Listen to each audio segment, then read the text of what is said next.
పెద్దమ్మకే ఈ రోజు మనందరం ఇలాంటి ప్రమాదం తెస్తే మిగతా అమ్మలందరికీ మరి ఎలాంటి తేవాలి? అంటే గతంలో కూడా హిందూ దేవాలపైన ఒక సాధువులం కాబట్టి మాకు ప్రభుత్వంతో తర్వాత మీరు అన్నట్టుగా రాజకీయవేత్తలతో కానీ మిగతా ఏ వ్యాపారవేత్తలతో కానీ ముఖ్యంగా పని ఉండదు. మాకు కావాల్సిన ముఖ్యమైన విషయం ఏంటంటే మన సనాతన ధర్మంలో దేవీ దేవతలకి విలువ ఉంది. అలాంటి దేవీ దేవతలందరినీ మనం కాపాడుకోవాల్సిన అవసరం ఉన్నది. కాబట్టి ఈరోజు మేమందరం కూడా ప్రభుత్వాన్ని ఒక ఆలోచనతోని ముందుకు తీసుకొచ్చి చెప్పిన ముఖ్యమైన విషయం ఏంటంటే 100 గజాల స్థలం ఇచ్చి మిగతా స్థలాన్ని వాళ్ళు ఉపయోగించుకున్నా కూడా పుణ్యమే. కాబట్టి ఆ 100 గజాల నుంచి ఈరోజు చూడండి సుమారు వారం నుంచి ఎంతమంది వస్తున్నారు. వర్షంని తర్వాత ఇక్కడ ఉన్న ఆ ప్రాంతంలో చాలా మంది ఇంట్లో నుంచి బయటకు వచ్చి బోనాలు పెడుతున్నారంటే వాళ్ళందరికీ గౌరవం. 80 సంవత్సరాల చరిత్ర ఉన్న గుడిని గులగొట్టుకోకూడదు. ఖచ్చితంగా రావాల్సిందే కదా. ధర్మమే గెలిచింది అనేది మన దాంట్లో శాసనాల్లో పెట్టకపోవడం అనేది ఉండదు. ఎందుకంటే ఉన్నతంగా వాళ్ళు లేఖలన్నీ స్వీకరించారు. ఒకవేళ వాళ్ళు లేఖలు మనం పెట్టిన లెటర్స్ కానీ నిన్న కలెక్టర్ గారి దగ్గర పెట్టాం, మన మేయర్ గారి దగ్గర పెట్టామనంటే వాళ్ళు కాగితాలు తీసుకోకపోతే మీరు అన్న ప్రశ్నలు రావాలి. కానీ వాళ్ళు కాగితాలు తీసుకొని విచారణ జరుపుతామన్నారు కదా. ఇప్పుడు ఈ రోజు కూడా మేము అక్కడ ఉన్న వ్యక్తులతో మాట్లాడినప్పుడు కలెక్టర్కు సంబంధించిన వాళ్ళు ఏమన్నారంటే వాళ్ళు 4 days టైం తీసుకున్నారు. అంటే ఈ ఎక్కడ పరిధిలో వస్తుంది, ఎలా వస్తుంది, దానికి ఏ విధమైన ఆంక్షలు విధించాలనేది 4 రోజుల ప్రణాళిక వాళ్ళు తీసుకున్నారు. కాబట్టి మనం వాళ్ళకి గౌరవం ఇవ్వాలి. ఇక్కడ మనం చేస్తుంది ఏంటంటే శాంతియుతంగా కొన్ని విషయాలను సాధించాలి. కాగితం మాట్లాడే అంతగా మనిషి మాట్లాడినా కూడా విలువ ఉండదు. కాబట్టి ఒక కాగితం వస్తే రేపటి రోజు తరతరాలకి ఈ గుడికి విలువ తెలిసి వస్తుంది అనేది మా ఆలోచన. కాబట్టి నిన్న చాలా మంది అక్కడికి సాధు సత్పురుషులు కూడా వెళ్ళారు కదా. మీరు ఛానళ్లలో చూసారు, వేరే వాళ్ళు సాములు వెళ్ళారు, వేరే సంస్థలో ఉన్న వాళ్ళందరూ వెళ్ళారు. కాబట్టి ధర్మాన్ని కాపాడడానికని మనం వెళ్ళి ధర్మాన్ని గెలిపించుకున్న భారతదేశం ఇది. మన దేశమే గెలిచింది, మన ధర్మమే గెలిచింది, మన సనాతన ధర్మమే గెలిచింది. కాబట్టి సాధువులందరూ ఏకమైన తర్వాత గుడి తర్వాత మీరందరూ ఏకమైన తర్వాత భారతదేశంలో ఉన్న హిందువులందరూ ఒక విధంగా రావడం చేత ఈ విధముగా వచ్చిన గుడికి ఖచ్చితంగా పునరుద్ధరణ ప్రభుత్వం ఇవ్వాల్సిందే. కాబట్టి ఖచ్చితంగా వాళ్ళు ఇవ్వరు అనేది లేదు, ఖచ్చితంగా ఇస్తారు. వాళ్ళు ఇవ్వకపోవడం అనేది కుదరదు. ఎందుకంటే మనం అడుగుతుంది ధర్మంగా అమ్మ గుడి అడుగుతున్నాం కదా, మన ఇల్లు అయితే అడుగుతలేం. కాబట్టి ప్రభుత్వం కూడా ఖచ్చితంగా వాళ్ళ మనసులో ఆ పెద్దమ్మ తల్లి మార్చి ఆ పరమశివుడి ఆజ్ఞను తీసుకొని ఈ గుడి ఆభరణ అంగరంగ వైభవంగా మనందరం రావాలి. సోదరులు చాలా మంది ఛానల్ వాళ్ళు చేయడం చేత చాలా మంది వస్తున్నారు. కాబట్టి మీ అందరికీ ప్రత్యేకమైన కృతజ్ఞతలు.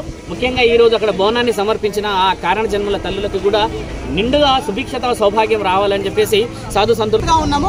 ఖచ్చితంగా భారతీయ జనతా పార్టీ నుంచి మాత్రం 100% సపోర్ట్ చేస్తాము. ఇవాళ నేను కూడా రావడం జరిగింది ఇక్కడికి. ఇంకొక విషయం చెప్తున్నాను, నేను రోహింగ్యాల పైన పోరాటం చేస్తున్నాను. ఇక్కడ ఉన్నటువంటి రోహింగ్యాలను పంపించాలని చెప్పేసి. కానీ నిజంగా వాస్తవం చెప్పాలంటే అసలే రోహింగ్యాలు ఇవాళ కాంగ్రెస్ ప్రభుత్వంలో ఉన్నారు. కాంగ్రెస్ ప్రభుత్వంలో ఉన్నటువంటి ఆ రోహింగ్యాలందరూ కూడా దించకపోతే మాత్రం ఖచ్చితంగా దేశంలో ఈ యొక్క హైదరాబాద్ లో ఉన్నటువంటి అన్ని గుళ్ళను కూడా వాళ్ళు కూర్చోడానికి రెడీగా ఉన్నారు. సో మీరు అంటే పర్టికులర్గా చూస్తే ఇక్కడ బస్తీవాసులు మాత్రమే బోనాలకు సమర్పించడం జరుగుతుందా, లేకపోతే బీజేపీ నుండి కూడా ఎవరైనా బోనాలు తీసుకురావడం జరుగుతుందా?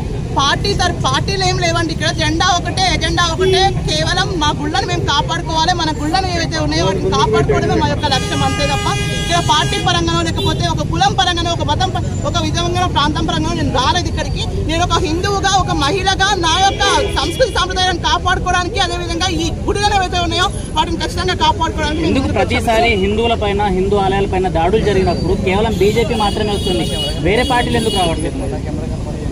అందరూ కూడా పొందుగాళ్ళు, హిందువులు పొందుగాలన్నటువంటి party BRS party, Congress party. Congress మొదటి నుంచి కూడా ఈ యొక్క దేవాలయాల గురించి వాళ్ళ చిత్తశుద్ధి లేదు. కాబట్టి ఖచ్చితంగా భారతీయ జనతా పార్టీ మాత్రమే, కేవలం భారతీయ జనతా పార్టీ మాత్రమే హిందువుల పక్షాన పోరాటం చేస్తాము. తప్పకుండా ఈ యొక్క ఆలయాన్ని పునర్నిర్మించేంత వరకు కూడా మేము ఈ యొక్క పోరాటాన్ని ప్రభుత్వాన్ని ఏం డిమాండ్ చేస్తున్నారు మీరు?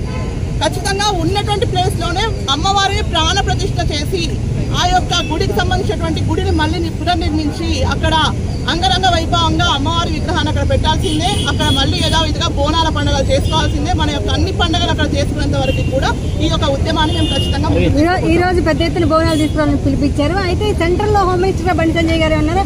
అలాంటప్పుడు ఎందుకు అమ్మవారి దగ్గర అంత పోలీస్ ప్రొటెక్షన్ ఎందుకు పెట్టారు?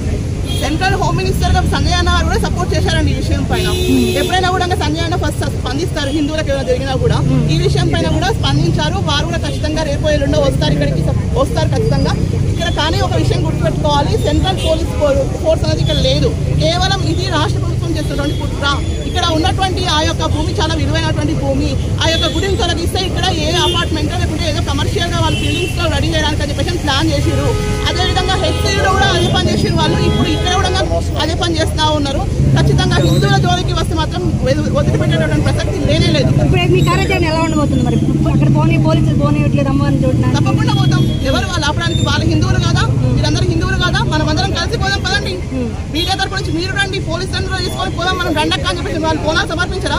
వాళ్ళు కూడా ఇళ్ళలో పొట్టు పెట్టుకొని బోనాలు చేసుకునే వాళ్ళే కదా. మరి వాళ్ళు డ్యూటీలో ఉన్నా సరే ఎవరున్నా సరే వాళ్ళందరినీ కూడా తీసుకొని మనం పోదాము ఖచ్చితంగా. ఇప్పుడు వెళ్తున్నాం అక్కడికి వెళ్ళిన తర్వాత మనము